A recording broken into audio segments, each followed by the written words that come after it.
आशा की जोत मैथिली कार्यक्रम में हम अहाँक स्वागत कहि रहल छी।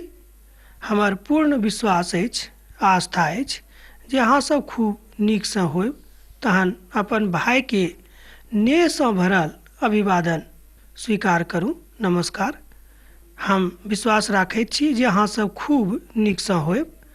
मुदा एहिसँ पहिने हमरा लोकनि आगाँ बढ़ी, आओ एकटा प्रार्थनाक साथ, एकटा विशेष प्रार्थनाक साथ आजुक अध्ययन आरंभ करी। हे कृपालु दयालु परमेश्वर, हे महान परमेश्वर, प्रभु जी हमरा सबके ऊपर प्रभु अहाँ विशेष रूपे दया करू। किएक तऽ प्रभु अहाँके वचन पढ़ैमे, सीखैमे, बात सुनैमे हमरा लोकनि मन लगा रहल छी।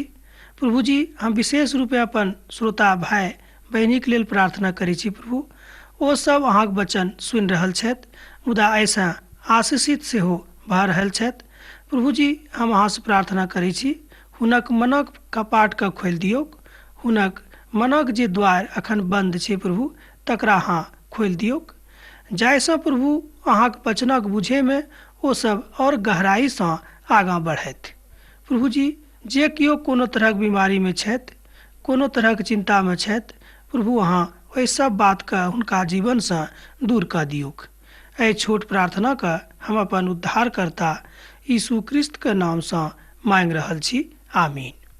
अब आजुक दिन हमरा लोकनि एहि बातक लेल आगाँ बढ़ल रहँ कि हमरा लोकनि एहि पोथीके आजुक दिन अंतिम क्षणमे छी। मुदा आजुक दिन हमरा लोकनि एहि अंतिम अध्यायके अंतिम भागमे छी।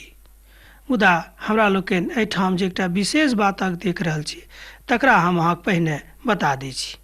एहि पोथीके विशेष पदमे, एना कहियौ कि 20वें पदमे एहि बातक बतायल गेल छै कि जाहि बातमे अहाँ हमरा लेल अपकार सोचने छलहुँ हेँ, ओहि बातमे पिता परमेश्वर हमरा लेल उपकार कऽ देलखिन। ई बात यूसुफ अपन भाई सबके कहैत छथि। देखियौ कतेक महान ई पद पवित्र पोथी बाइबिलक अछि। पिताके बात हुनका मनमे बुझा गेलनि। ओ बुझि गेलखिन कि पितासँ हमरा केओ आगाँ नहि लऽ जा सकैत छथि, अर्थात पिताके छोड़ि कऽ आओर दोसर केओ हमरा एहि मनुष्य जीवनमे आगाँ नहि बढ़ा सकैत छथि। जहन एहि बातक ज्ञान हुनका भऽ गेलनि तऽ हुनक भाइयो सब एहि बातक बुझि गेलखिन। आ यूसुफ हुनका सबके कहलनि जे अहाँ सब नहि डराउ, किएक तऽ हम प्रभु परमेश्वरसँ डरायवला मनुष्य थिकहुँ हेँ। देखियौ एक बेर आर ई आश्वासन ओ अपन भाइ सबके दऽ रहल छथिन कि अहाँ हमरा सबसँ नहि डराउ। हम जे छी अहीँके भाइ थिकहुँ हेँ, तैँ अहाँ सब हमरासँ नहि डराउ। ई बात अपन भाइ सबके ओ आश्वासन दऽ रहल छथि। देखियौ एहिठाम यूसुफक जिन्दगीमे एकटा बड्ड नीक बात होइत छैक। ओ कथा थिक जे पिता परमेश्वरक जिन्दगीमे जतेक बात अहाँके लेल अछि, ओहि सभटा बातमे ओ प्रंगना कहि रहल छथि। मुदा एहि बातसँ हमरा लोकनि देख रहल छी कि पिता परमेश्वर हुनका जिन्दगीमे की सब बतौने छथिन। अब एकटा बात जे आरो बड्ड नीक अछि ओ थी कि जँ हमरा लोकनि पिता परमेश्वरक संग रहब, जेनाकि यूसुफ पिता परमेश्वरक संग छलाह, तऽ हुनका जिन्दगीमे कतेक इजोत आबि गेल रहैक, एहि बातक हमरा लोकनि अध्ययन कयलहुँ हेँ। मुदा अब तऽ आजुक अध्ययनमे अहाँ एहि बातक सीख रहल छी कि पिता परमेश्वर अहूँके जिन्दगीमे चाहै छथि कि इजोत हुएक। जँ अहाँ चाहै छी कि अहूँके जिन्दगी इजोतसँ भरैक, तऽ पिता परमेश्वरक संग रहू आ यीशु मसीहके अपना जिन्दगीमे अपन उद्धारकर्ताके रूपमे ग्रहण करू।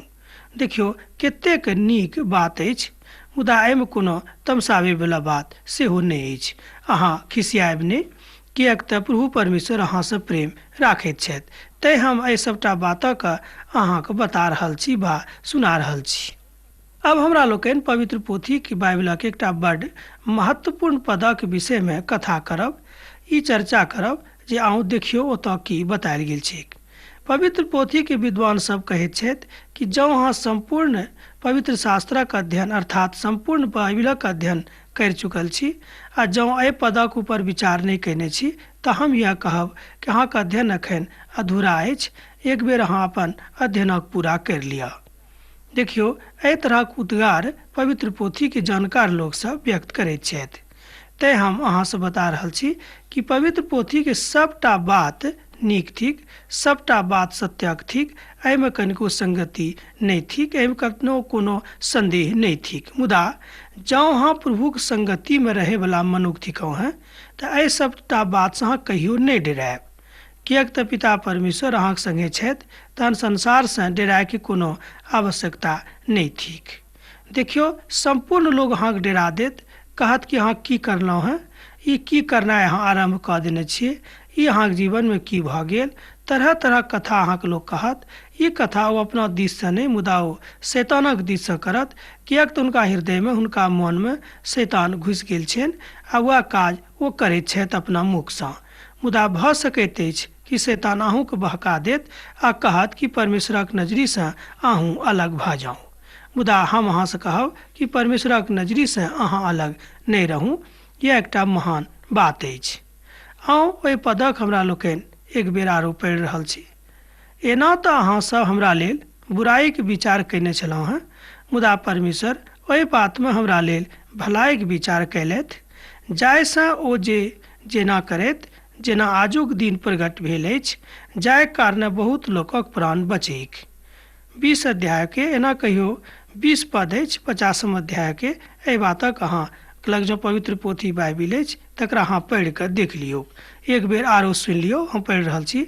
एना तऽ अहाँ सब हमरा लेल बुराइके विचार कयने छलहुँ हैं, मुदा परमेश्वर ओहि बातमे हमरा लेल भलाइके विचार कयलथि, जाहिसँ ओ जेना करत जेना आजुक दिन प्रगट भेल अछि, जाहि कारणे बहुत लोकक प्राण बचि गेलैक।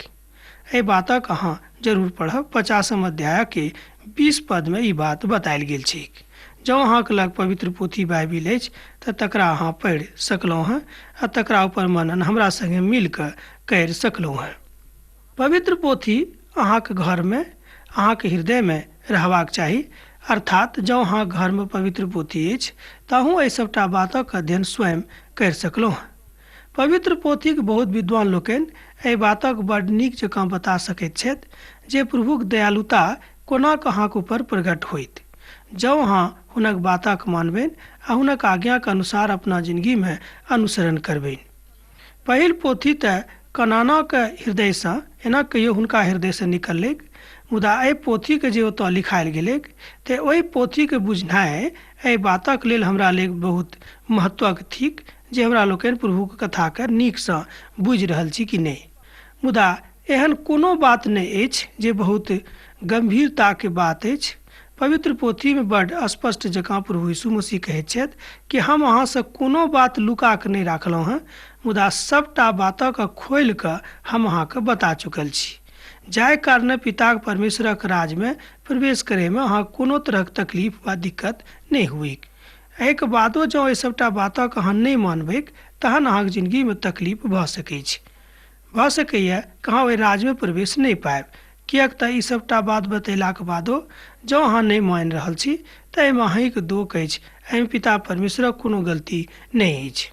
जेना हमरा लोकनि देखियौ कि काज करै छी हमरा लोकनि आ दोष परमेश्वरक ऊपर लगा दै छियै कि देखियौ पिता परमेश्वर हमरा जिन्दगीमे कोनो नीक काज नहि कयलथि। ई भऽ सकैए कि अहूँके विचार होइत, मुदा हम कहै छी कि जँ अहाँके ई विचार अछि तऽ आजुक दिनसँ एहि विचारके अहाँ परित्याग कऽ दियौक, नहि तऽ प्रभुक प्रेमके अहाँ नीकसँ नहि बुझि सकलहुँ हैं। कनि मनि एम्हर ओम्हरसँ बुझबैक, मुदा नीकसँ नहि बुझबैक। जेना मान लिअ एकटा दोकान छै, ओतऽ तरह तरहक मिठाइ लागल छै आ मिठाइ खूब सब मिठाइ देखैमे नीक लागैत अछि, मुदा जाहि मिठाइके अहाँ खयबै ताहि मिठाइके अहाँ स्वादक नीक जकाँ बुझि सकलहुँ हैं, आ जाहि मिठाइके अहाँ नहि खयने छी वा नहि खयबै ताहि मिठाइके स्वादक अहाँ नीकसँ नहि बुझि सकैत छी। वह कथा परमेश्वरक बाइबिल अछि, मुदा जँ अहाँ पवित्र पोथीके अध्ययन नीकसँ नहि करबै आ जँ एहि बातक नहि पढ़बै तऽ अहाँ कोना कऽ ई बुझि सकलहुँ हैं कि प्रभु अहाँके संग साथ रहैवला छथि आ जे किछु कहने छथि ओहि सबटा बातक ओ पूर्ण रूपे करैवला छथि। एहि बातक ऊपर हमरा लोकनि विचार करि सकलहुँ हैं। आउ तहन हमरा लोकनि एहि बातक ऊपर विचार करी आ देखी जे पिता परमेश्वर कोना कऽ एहि बातके अहाँके ऊपर विचार करता हा। तहन महानताके बात यह अछि कि पिता परमेश्वरक संग अहूँ चलू, पिता परमेश्वरक विचार अहूँ अपना जिन्दगीमे राखू, पिता परमेश्वरक महानताके बात अहूँ बुझू, पिता परमेश्वरक ई सबटा बात अहाँ बुझि कऽ आगाँ बढ़ू। एहि तरह पिता परमेश्वर अहाँके जिंदगीमे काज करि सकैत छथि। अब तऽ आरम्भेसँ लऽ कऽ एहि बातक हमरा लोकनि बुझि रहल छी जे प्रभु परमेश्वर कतेक नीक अवसर देलनि जे हमरा लोकनि अपने भाषामे पवित्र पोथीके बात सीख रहल छी, अर्थात पवित्र पोथी बाइबलक कथाक बात सीख रहल छी, तकर शिक्षा प्राप्त कर रहल छी। शिक्षा प्राप्त करलासँ ने यहूसँ नीक होइत कि प्रभु यीशु मसीहके अपना हृदय अहाँ दऽ दियौक। ई बात बड्ड स्पष्ट जगह एकटा विद्वान कहैत छथि।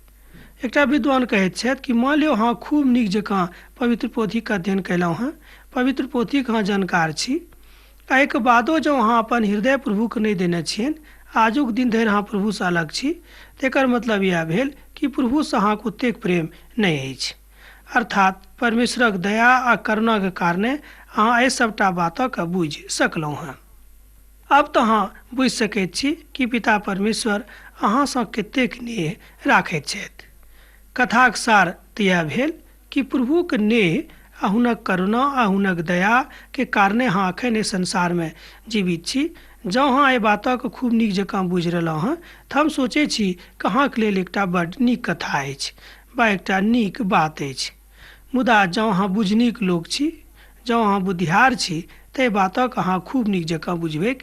जेना यूसुफ अपना जिन्दगीमे एहि बातके बुझि गेल छलखिन, तैँ ओ अपन भाय पर, अपन बाबू पर, अपन सकल परिवार पर एहि बातक लागू करलखिन कि प्रभुक बिनु कोनो काज नहि भऽ सकैत अछि।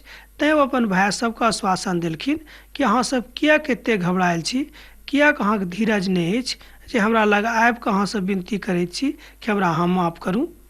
अहाँ तऽ हमर भाय थिकहुँ हँ, माफ करैकेमे की बात अछि, अहाँके तऽ हम पहिनहिएसँ माफ कऽ चुकल छी। तैँ तऽ अहाँके हम आजुक दिन धरि एतेक सहायता करलहुँ हँ जतेक सहायताके सामर्थ्य हमरा परमेश्वर देने छलाह। मुदा की एहि तरहक विचार अहाँके अछि? जँ अहाँके विचार एहि तरहक अछि तऽ हम कहब अहाँ बड्ड नीक छी, अर्थात अहाँ प्रभुके लोक छी।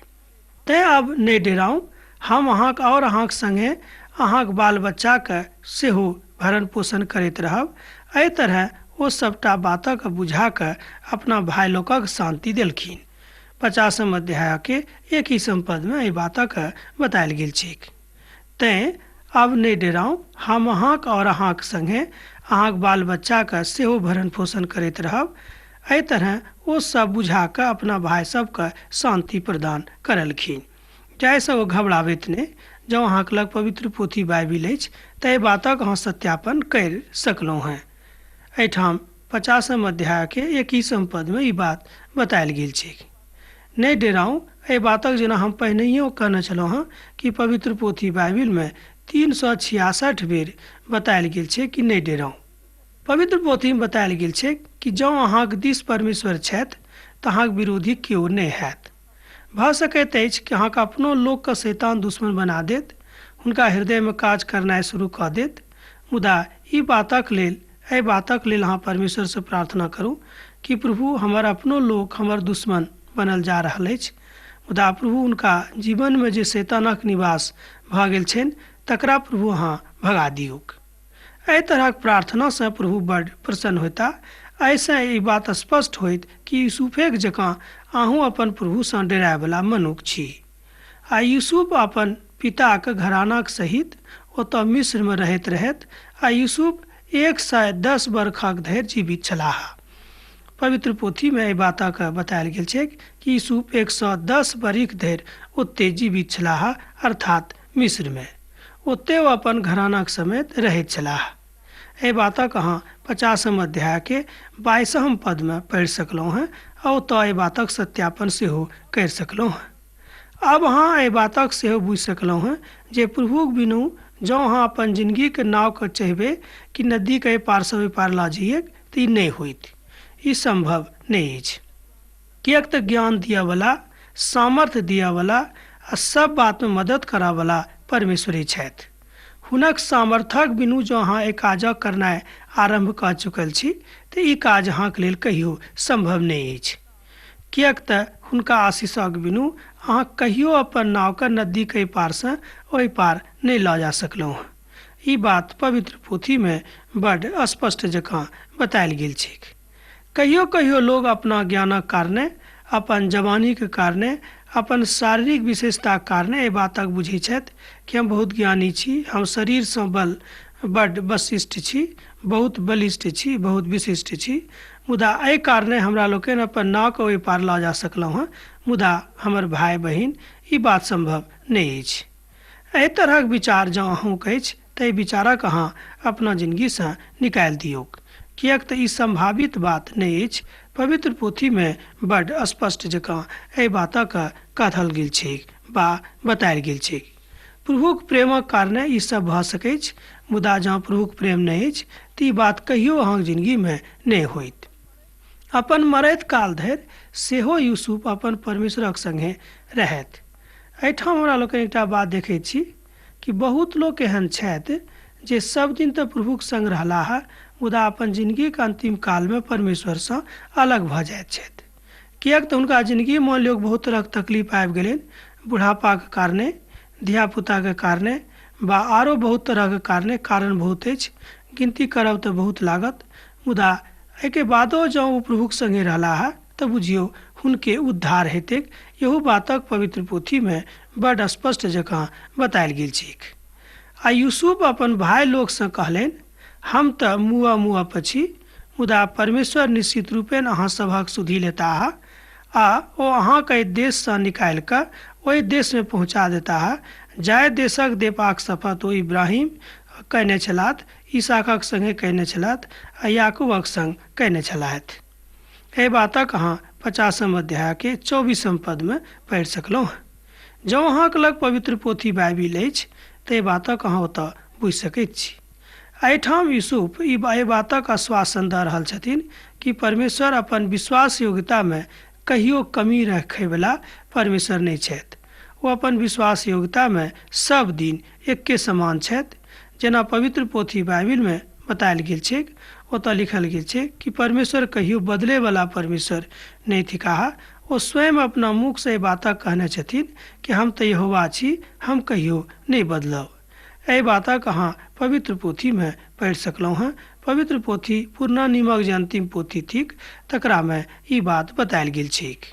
जँ अहाँके लग पवित्र पोथी अछि तऽ एहि सभटा बातक अहाँ सत्यापन करि सकैत छी। 50 अध्यायके 25 पदमे ई बात बतायल गेल छैक, तहन यूसुफ इजरायली लोकसँ ई बाजि कऽ परमेश्वर निश्चित रूपेण अहाँके सुधि लेताह आ हुनका एहि बातक शपथ दियौलखिन कि ओ अहाँके छोड़ि कऽ एहि देशसँ लऽ जायत। एहिठाम देखियौ 50 अध्यायके 25 पदक अहाँ एक बेर आरो देखियौ, तहन यूसुफ इजरायली लोकसँ ई बाजि कऽ परमेश्वर निश्चित रूपेण अहाँके सुधि लेताह आ हुनक एहि बातक शपथ दियौलनि जे ओ अहाँके हारक एहि देशसँ लऽ जेताह। एहिठाम देखियौ पिता परमेश्वरक एकटा जे भावना हुनका हृदयमे देने छलखिन, ताहि भावना को अपन भाई लोकक ऊपर प्रकट करैत छथि कि जे हमर मौलाक बाद अहाँ हमर हारके एहि देशसँ नेने जायब। एहि बातक अपन भाई सबके शपथ खुआ कऽ कहि देलखिन। मुदा आब यूसुफ एहि सभटा बातक बुझैत रहथि कि हमर तब अंतिम काल आबि गेल अछि, अब संसारसँ विदा होइके हमर समय भऽ रहल अछि, मुदा एहि संसारसँ अब हम विदा लेब। एहिके पहिने जेना याकूब अपन बेटा बेटीके एहि बात कहने छलखिन, इएह बात ओ कहैत छथि। तहन अब हमरा लोकनि एहिठाम बुझि सकलहुँ हँ कि यूसुफक जतेक प्रेम हुनक भाइ सभक प्रति रहनि ओ एहि बातसँ प्रकट होइत अछि कि यूसुफ अपन भाइ सभक ऊपर कतेक विश्वास राखैत रहथि। कि अहाँ एहि श्रेणीमे छी?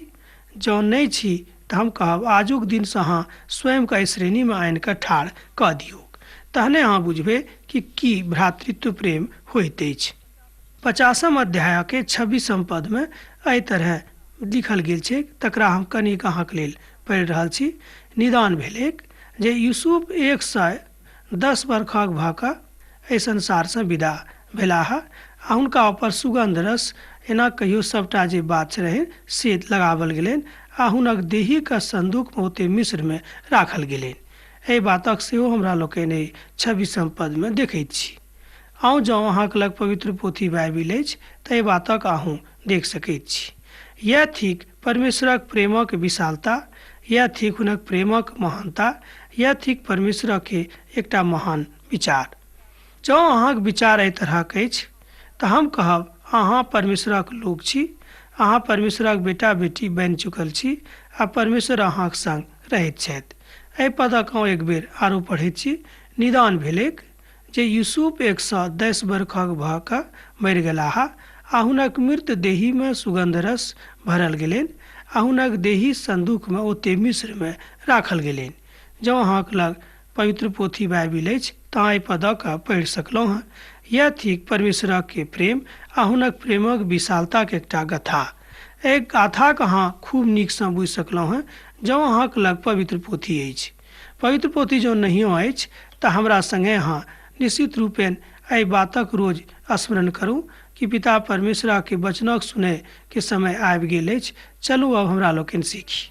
जँ एहि तरहक भावना अहाँक अछि तऽ निश्चित रूपेण अहाँ एहि बातक सीख सकलहुँ हँ। ई सब कोना हैत जँ अहाँक विश्वास नीकसँ अछि। इब्रानियोक पोथी तकर 11 अध्याय आ तकर 22 पद में एहि बातक बतायल गेल छै। विश्वासक ऊपर 11 अध्याय में बतायल गेल छै कि जँ अहाँक विश्वास रहत तहने अहाँ अनदेखलो वस्तुके देख सकैत छी आ जँ अहाँ विश्वासमे नहि छी तऽ देखलो वस्तुक ऊपर अहाँक विश्वास नहि होइत। देखियौ कतेक महान बात बतायल गेल छै। हमरा लोकनि कहियो कहियो देखलो बातक ऊपर विश्वास नहि करैत छियै आ सबके पूछैत रहैत छियै कि देखियौ ई बात भऽ सकैत अछि कि। एहि तरहक बात कोना भेल? किएक तऽ अहाँक विश्वास परमेश्वरक ऊपर कनिक कमजोर भऽ गेल अछि। हमर भाई बहिन, एहि तरहक बात अहाँ अपना जिंदगीमे नहि राखियौक, किएक तऽ परमेश्वर अविश्वासीसँ प्रसन्न नहि होइत छथि। तेँ हम कहब विश्वासक जे बिंदु अछि तकरा अहाँ और बढ़ाबियौक, तकरा अहाँ एम्हर उम्हर नहि जाय दियौक। नहीं तऽ परमेश्वरक प्रेमसँ हुनक आस्थासँ अहाँ अलग भऽ जायब। यह अछि महानता गाथा।